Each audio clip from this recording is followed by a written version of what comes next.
Historical perspectives. Platonic dualism in the Middle Ages. Welcome to our human sexuality course. It is called Spirituality of Sexuality, Sexual Love as Spiritual Experience. We are exploring sexual love as a spiritual experience in this spirituality of sexuality. In the last class, we looked at sexual love, sexuality in scriptures. The key scriptures that talk about human sexuality is the reference that Paul makes to better get married than burn with passion.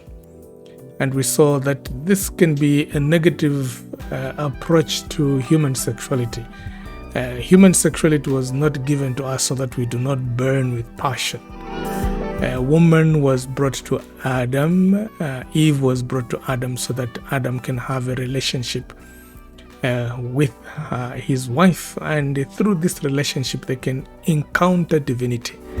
God is love, and they that live in love experience God. And so the separation between spirituality and sexuality actually has made us be separated from God. And so this is what we will conclude in this course, that spirituality and sexuality are one actually and the same thing. It's the same energy. When you direct it towards the other, it becomes sexuality. When you direct it towards the heavens, divinity, it becomes spirituality. Now, today we're going to look at the Platonic dualism in the Middle Ages, the so-called the medieval era. And so let's go to the presentation.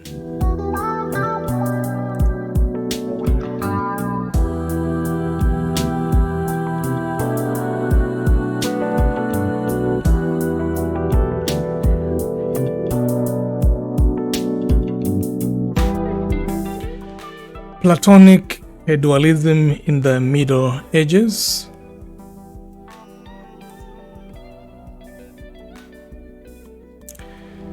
The Platonic dualism ushered in the idea of body as corrupted, which is the matter. In Greek, it is sarx, hence inferior to the spirit or the soul. Thus, sex was seen as something inferior. The flesh, as often referred to, is something inferior. The spirit is of higher value. Of course, this will be reflected even in the Gospels when Christ says, "It is the spirit that gives life, the flesh has no use." But he didn't say that the flesh was inferior. Augustine, influenced by this dualism, the Platonic dualism, Plato was a philosopher. And so in his philosophizing, in his helping us to think, he separated the flesh from the spirit. So St. Augustine, influenced by this dualism, developed a pessimistic anthropology and advocated an escape from the prison of bodily limitations, most especially from those involving sexual urges. So Augustine, influenced by the dualistic approach to life, also falls into this trap that the body has trapped the spirit. The human spirit is as it were, imprisoned in the body. During the Middle Ages, sexual intercourse was basically viewed as good, but only if intended for procreation. So you couldn't enjoy sex except if it was done in the view of procreation. Some forms of sex, as well as certain positions, were considered as unnatural acts which drew more severe penances than with other sins. Can you imagine? Other sins including abortion or murder. Abortion or murder was more grave than certain positions.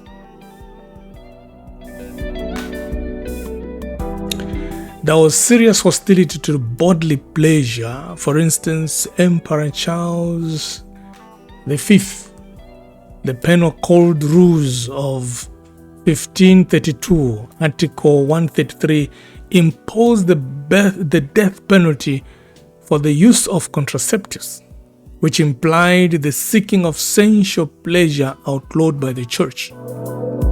So the church stopped people from using contraceptives, and Emperor Charles V put it in his rules. As we said, that the people at that time were greatly influenced by the Roman Catholic Church. So the emperors received their instructions from the church, and they would enforce whatever the church came up and would imprison, can you imagine, a death penalty for getting involved into contraceptives. Pope Gregory linked menses to sin, hence forbade menstruating women from receiving Holy Communion. If you were receiving Holy Communion, you would not. If you were menstruating as a woman, you could not receive Holy Communion. The Synod of Trier, held in 1223, as having introduced a ceremony called churching, in which women were reconciled with the church after giving birth. Worse still was the case of dying a Christian.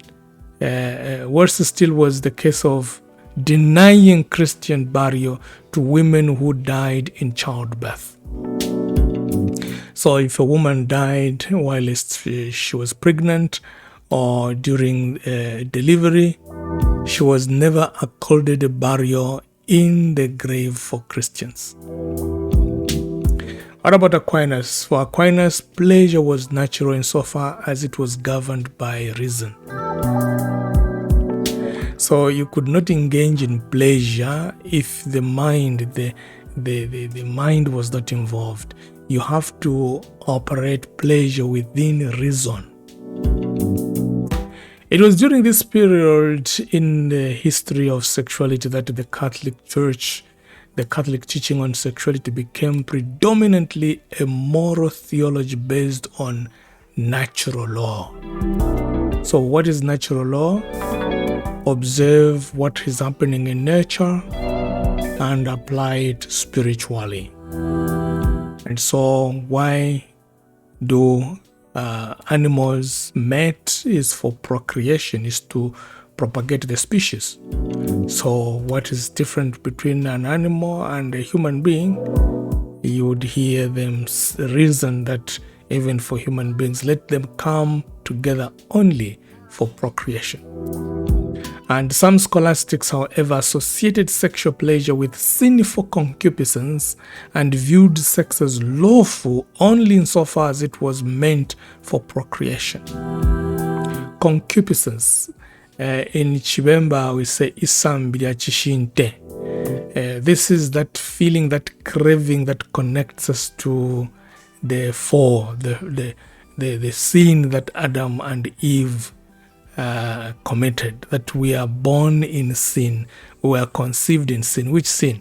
It was associated with sexual sin, that Adam committed adultery with his wife Eve, and that is why they concluded, why did they become naked? Now look, this is a mythical story. It is not historical or factual, but we read the Bible. We read the Bible. The Bible was read literally, as though the writers were giving a scientific exposition of what happened from the beginning. Now, if your premise is not correct, you don't certainly arrive at the right answer.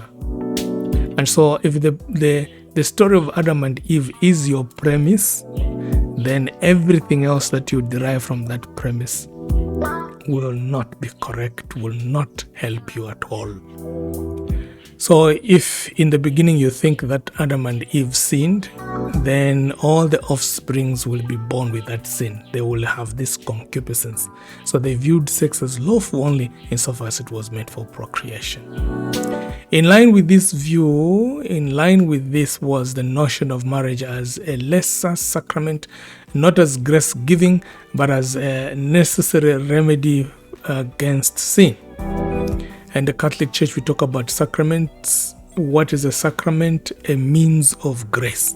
So marriage could not be viewed as a means of grace. If it was, then it was a lesser sacrament. Why? Because of the involvement of pleasure. So for now, we will end here as far as we are concerned with our presentation of the human sexuality, sexual love as spiritual experience, exploring sexual love as spiritual experience, and we are still in the historical perspectives and the Platonic dualism in the Middle Ages. You see, you are body, you are soul, and you are spirit. The best way I can explain what it is to be body, soul, and spirit is the three states of matter. Talk about water as solid, ice blocks, as liquid, as water vapor. So it is all water. When it is solid, it's water, it's still H2O. When it is liquid, it is behaving differently, but it's still H2O, it's still water. When it evaporates, it disappears. It is still water, but not seen. The other one can be felt, it is solid. The other one takes the shape of a container, which is liquid, and you can put a little bit of coffee and it changes the name. It is called coffee, and yet you are drinking water, which is colored in coffee. Solid is a little bit resistance to getting the properties of the surrounding. You cannot pour coffee on top of the ice block and say, now I am leaking the ice block. The coffee will not penetrate. So that is what it is to be body, soul, and spirit. What makes me different from you is the body. At the physical level, we are totally different. Why? Because we have form. Okay? What the form, talk about morphology, the shape, my nose. But truthfully speaking, we have two eyes. You have two eyes if you are not blind. You have the same nose. And the heavenly settings for each one of us are the same. You can hear exactly as I can hear. The only difference is that when it is processed, when what I'm hearing is processed and it comes into soul, what is soul? The experience of the past. Then I tend to like this music and I don't fall in love with this music. All the same, we are listening to the same sound. Somebody will call it noise, another person will call it a good sound. Equally, when it comes to food, what were you introduced to first when you were just a little baby? In Shima, so you call it, well, this is my staple food. This is my traditional food. If you were born in Russia, you could have been eating rice. If you were born in India, you could have liked the spices. So the heavenly settings are being colored in the soul. At the level of spirit is like the water vapor. What happens when the water evaporates? It leaves everything which was in the water behind. So distilled water is pure water which has left everything. Did you know that the water that you have in a glass, suppose you have a glass of water, has been in existence since creation? This is the same water that perhaps was in the River Jordan. It's the water that is coming from the Indian Ocean. It's the water that evaporated from the sewer ponds. Now it is in the air, and then it comes, and now it is in the tank. It is pumped through the borehole. The borehole again, you use it in the toilet, you flush, it goes into the system. It is recycled. Did you know that when we die, actually, we just evaporate? We evaporate and go and meet the bigger experience of water vapor. We just become one with the water that comes as liquid and then it solidifies. So now, why separate and begin to look at the body as though it were totally different from the spirit. It is all you.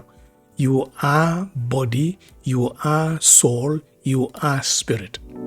So the greatest mistake that ever happened in history was this dualism approach to reality, where you look at things as though they were really, really separated. Where the body was looked as sinful, it's like talking about the liquid to be bad.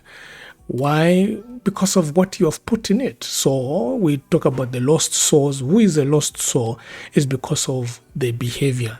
You have become, say, poison. Why? Because somebody has put poison in the water, and so you can even die. Just the soul that is not in connection, in the relationship with God, will have problems.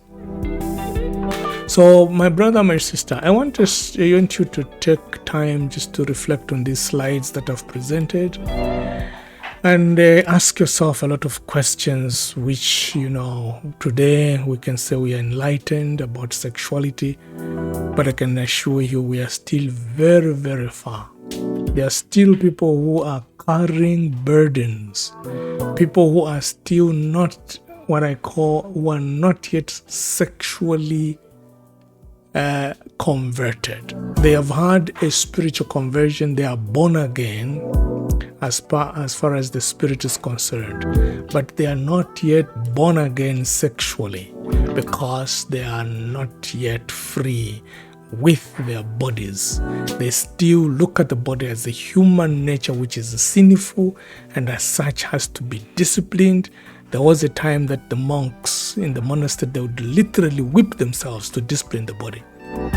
And any sexual feeling, you went for confession. So that is where we're coming from.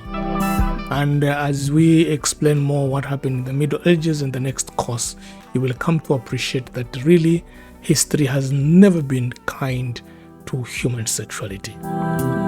So I'll leave it here. Thank you very much for following the class, and meet you again in the next class. God bless you. Bye-bye.